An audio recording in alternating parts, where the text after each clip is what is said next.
দোকানে খেয়ে টাকা মেরে দিলে পরবর্তীতে সেই টাকা ফেরত দিতে হবে কিনা? দোকানে খেয়ে যদি টাকা মেরে দেন সেই টাকা আর ফেরত দিতে হবে না, যদি দোকানদার আপনার বাবা হন। বাপের দোকান হলে সেটা আর ফেরত দেওয়া লাগবে না। প্রশ্নটা যেহেতু এমন স্টাইলে করেছেন যে দোকানদারের খেয়ে মেরে দিলে আর টাকা দিতে হবে কিনা, আবদারটা মামুর বাড়ির টাইপের হয়ে গেল। এই জন্য উত্তরটাও সেরকম দিলাম যে দোকানটা যদি বাপের হয় আর আপনি ক্ষুধার্ত ছেলে হন, তাহলে বাপের সম্পদ থেকে ছোট ছেলে হলে খেতে পারবেন। আবার যদি তাগড়া বড় বালের ছেলে হয়ে যান, তাহলে সেখানেও আপনাকে সেই টাকা দিতে হবে, মেরে খেতে পারবেন।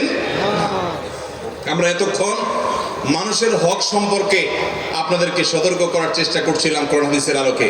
ভাইরা আমার, আমল অনেক বেশি করার দরকার নেই, অনেক বেশি ওয়াজ না শুনলেও চলবে, অনেক বেশি নফল আমল না করলেও চলবে।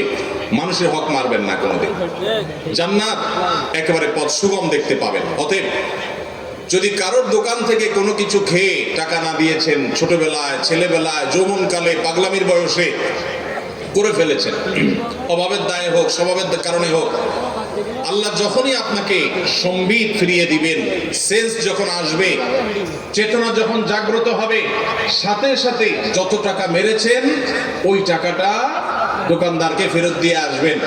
যদি স্বীকার করতে লজ্জা লাগে, স্বীকার করার দরকার নেই, দোকানদারকে বলেন যে টাকাটা আপনি পাবেন, যেভাবে হোক রেখে দেন, অথবা যে কোনো ভাবে দোকানদারের ক্যাশে টাকা আপনি দিয়ে দেন, বাস দায় মুক্ত হয়ে যাবেন। আর যদি না দেন, তাহলে কিয়ামতের ময়দানে এই দোকানদার আপনার সামনে দাঁড়ায় যাবে।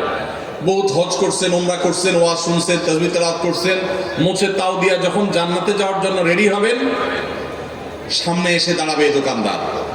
ও যে চা বিস্কুট খেয়ে চলে গেছে, দাও নাই।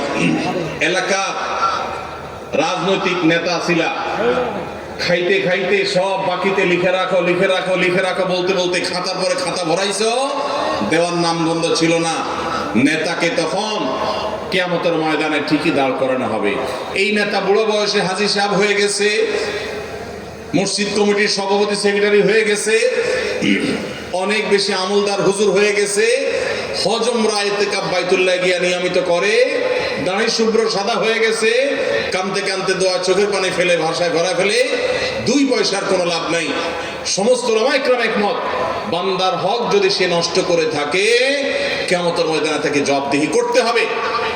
যদি আল্লাহ তাআলা কারোর প্রতি রহম করেন এবং তাকে জান্নাত দিবেন আল্লাহ সিদ্ধান্ত দেন, তখন আল্লাহ তাআলা পাওনাদারকে কোনোভাবে খুশি করবেন, এক্সেপশনাল কেস, কিন্তু আল্লাহর কাছে পাওনার হিসাব দিতে হবে। এই জন্য ভাইরা, কোনোদিন কারোর দোকান থেকে মেরে খেয়ে চলে আসবেন, বাকি খেয়ে আর যাবেন না।